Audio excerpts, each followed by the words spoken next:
So this is the FlightBox EFIS application. And on the left-hand side, you'll see the primary flight display. This is all of your primary instrumentation. On the right-hand side is the MFD, which is the moving map, traffic, weather, etc.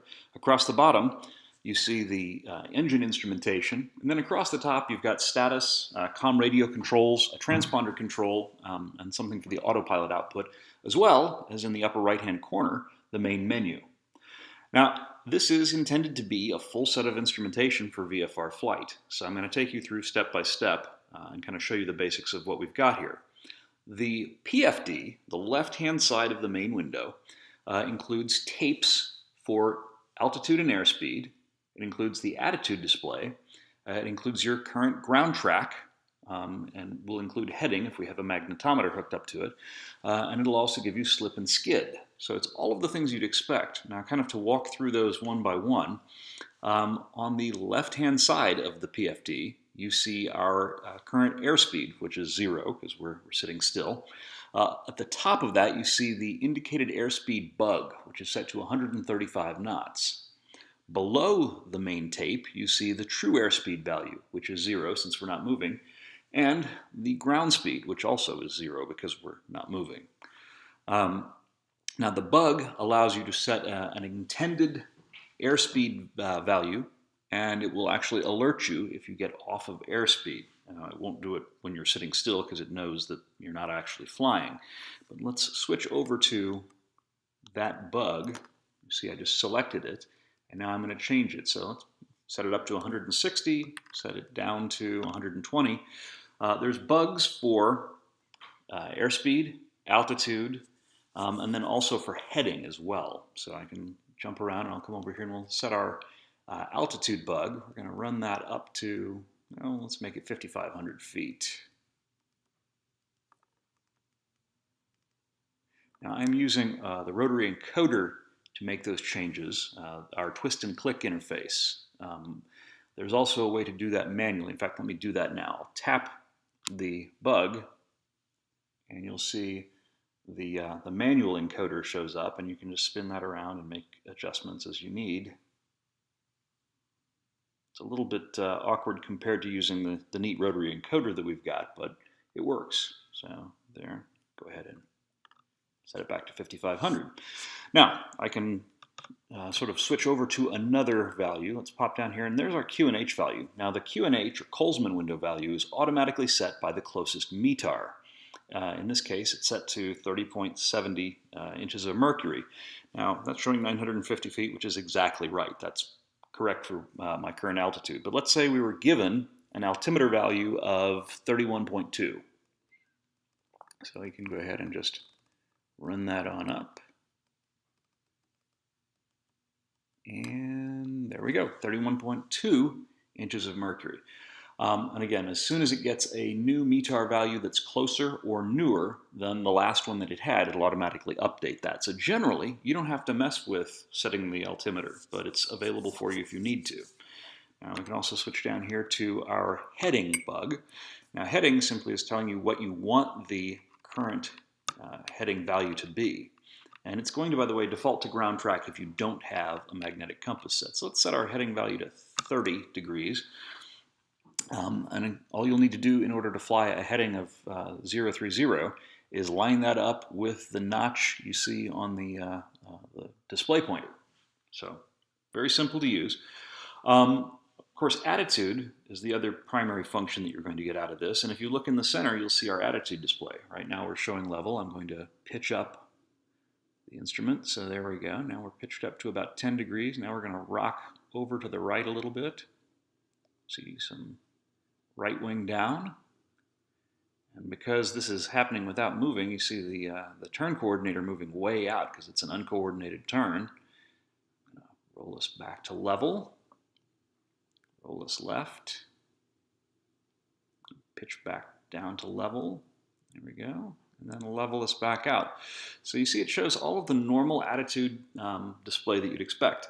We don't currently have synthetic vision, but that's actually something that's on our drawing board. And if you have the synthetic vision display up instead of this, it will actually fill in behind that with what's actually out in front of you in terms of terrain, rather than just showing it as the the classic attitude display. That will be hopefully out by the end of 2018, so on the way soon. The other things that you see here in the bottom right-hand corner of the PFD display, you see the outside air temperature. On the right-hand side, you've got the altimeter. Now, we've got the altitude bug set. Below that is the tape. And that'll, of course, show you what your current altitude is. To the right of the altitude tape is the vertical speed tape. And since we're not climbing or descending, that's showing 0. The values are upwards of 3,000 and 3,000 up and 3,000 down in terms of feet per minute. Below the tape, you see again your QNH or Colesman window value. And then below that is the density altitude, which is calculated using the outside air temperature and the current pressure altitude. Now, over on the right-hand side, you see our MFD. There's not a whole lot happening at the moment, but that actually will display up. We're seeing some traffic starting to move in from the left-hand side of the screen. This displays your position, the blue aircraft that you see pulsing in the center. Around that is a distance ring, and as you zoom, the value on that distance ring adjusts. So that distance ring is showing that that airplane is about 15 miles away, as is the main airport here in Kansas City, MCI. Well, it's actually 13.5 miles away if you zoom it. You can zoom, of course, using pinch gestures on the screen for the touch screen, but you can also use our rotary encoder again. We've got a second one that allows you to zoom out and zoom in.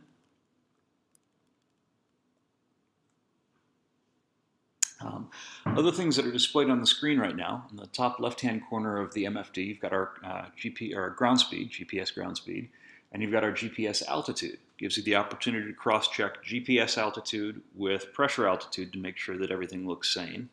You'll notice in the bottom right-hand corner, airspace. We happen to be inside, or underneath, I should say, the Kansas City Class Bravo airspace. So you're showing 2 rings above us. There's one from 3,000 to 8,000, another one from 4,000 to 8,000. And you'll notice that if you were to rise up into it, it would actually change colors on those to indicate that you're in them by turning yellow. Right now they're showing as white, meaning we're not inside that particular altitude zone. Now, this is just showing the map, and if we were to be moving, you'd see the map moving around us, showing relative everything. But this is also the display for navigation. So there's a couple of ways to create a flight plan with this. I mean, the easiest thing to do is simply a direct to go to. So we're going to do edit here. We're going to make our destination, this airport, GPH. Tap on it once, direct to, and there we have our magic magenta line. Now you'll notice if you zoom in real close, the airport here, Midwest National Air Center, actually shows you the taxi diagram and everything else. All of this comes as part of our nifty free set of databases, so you have to appreciate that. Now let's go back and hit nav. It'll center up on us. It'll show that the waypoint that we have selected right now is 8 nautical miles away on a course of 51 degrees. That the destination is KGPH, Midwest National Air Center, and that is, again, 8 nautical miles. Now, we're not seeing our ETE or ETA because we're not moving, so it can't calculate it. If we were, it would, of course, calculate that. Now, back over on the left-hand side in the PFD display, you'll see that we've actually now added an arrow and some course deviation dots to our HSI, the compass ring at the bottom of the screen. And we've also added in a course value of 51 degrees, which shows us which way we need to fly in order to get to our selected destination. Now, that's a very, very simple flight plan, direct to. You don't really get a whole lot that's a whole lot simpler than that in terms of flight plans. Now, we can support much more complicated flight plans if you want to, all within the sort of VFR realm of flight. So let's go in here. This is our main menu. Tap nearest. We can actually pick out, and there's our friend KGPH, but let's decide we're going to go a little further. We're going to go to Lee's Summit, direct to, and we have a direct to course down to Lee's Summit, which is now 18 miles away. Again, not a very distant course, but that also gives us the opportunity to start out in here, go into our flight plan, starting from a user-defined waypoint, which is here at my office. Going to the Lee's Summit Municipal Airport, let's add a waypoint. We're going to go to KL RY, Larry. Y, Lawrence Smith Memorial. Save that. And now we have a multi-point flight plan that's been entered. And if you come back out to the map, zoom out, you'll see we hit KLXT, head due south, and in not too long we hit our old friend Larry. So very simple flight planning in this. You can do all of this from either the flight plan if you want to punch in destinations, or you can scroll around in the map and tap to add things in. Now, let's go down here. We've got another airport, OJC. We can just add that to the route. So in that case, we're going to fly down to Lee Summit, then to Lawrence Smith, and then back up to OJC before we reach our final destination. And you'll see the indicators on the screen showing that the initial waypoint on a course of 170 degrees is 18 nautical miles. That's Lee Summit. And that we have a total of 62 miles to go to reach our destination at OJC. So again, very simple flight planning, but effective. It doesn't take a whole lot of effort to make that work. So you may have noticed a number of other things when we were in that menu. So not all of these are working quite yet. I'm still working on some of them, but we've got navlog, charts, comm radio controls, transponder, status, engine, fuel, checklist, even music.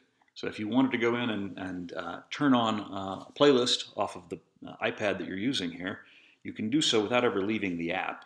It's very nice. Instead of having to suspend the app, throw it into the background, you can actually keep your primary flight display up and still control the music that your iPad is playing. So across the bottom, you see the engine display. Now this is a fairly simple readout. It's all of the things that you'd expect, and again, because we don't have an actual engine running right now, the RPMs are reading 0, the manifold pressure is reading a little bit below our current QNH value, 29.8. Temperature is the temperature here in this room. Oil pressure, fuel flow, etc. are all zeroed out. But you can see the basic idea here. The values that show up in red should be warning you, hey, something is very wrong. If you were in flight and you saw something in red, that would be something to take note of. And of course, at the same time that something goes red, we'll actually pop a warning message that will overlay the bottom half of our MFD screen.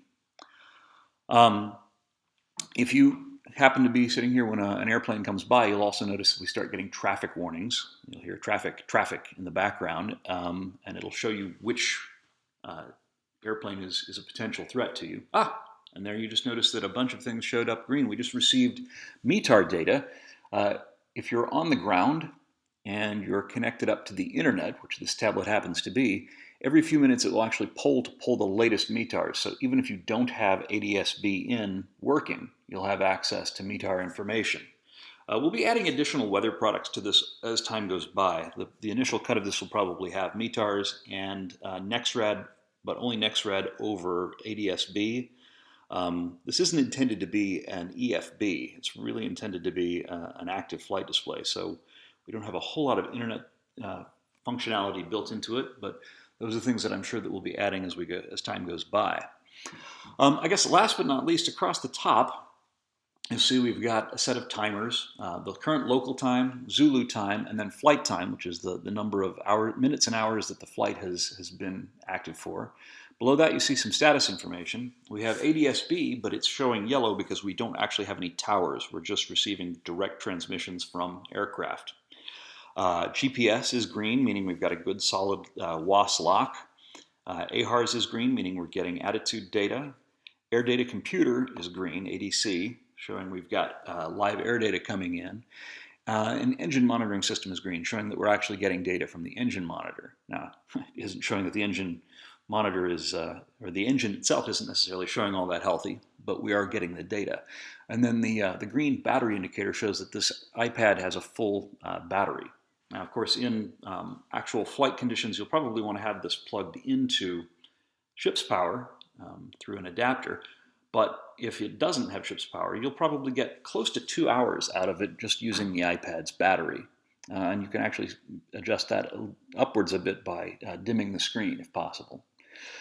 To the right of that, you'll see we've got COM1 and active and standby. This allows you to send command codes to adjust the frequencies of a Garmin SL30 or 40 comm or a VAL comm.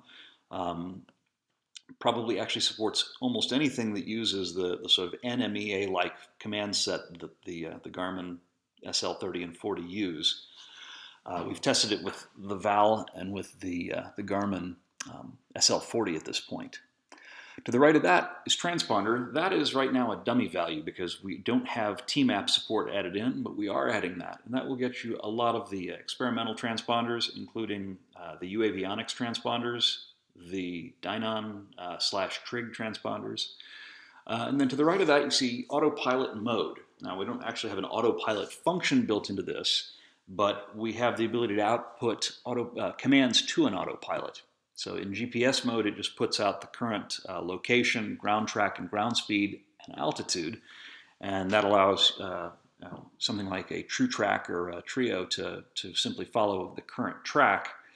If you put it into nav mode, then that commands the FlightBox to start outputting the course as well. And so at that point, it gets the left of course, right of course information and the heading to the waypoint information that it needs in order to actually fly it. So that's actually fairly useful as well. That's a pretty good overview of what we've got in this. Again, this is a first round. I'm sure over time we'll be adding additional features and functions in, and we're looking for feedback. So if you have any suggestions as to what ought to be in there, please let us know. Appreciate your help. Thank you very much.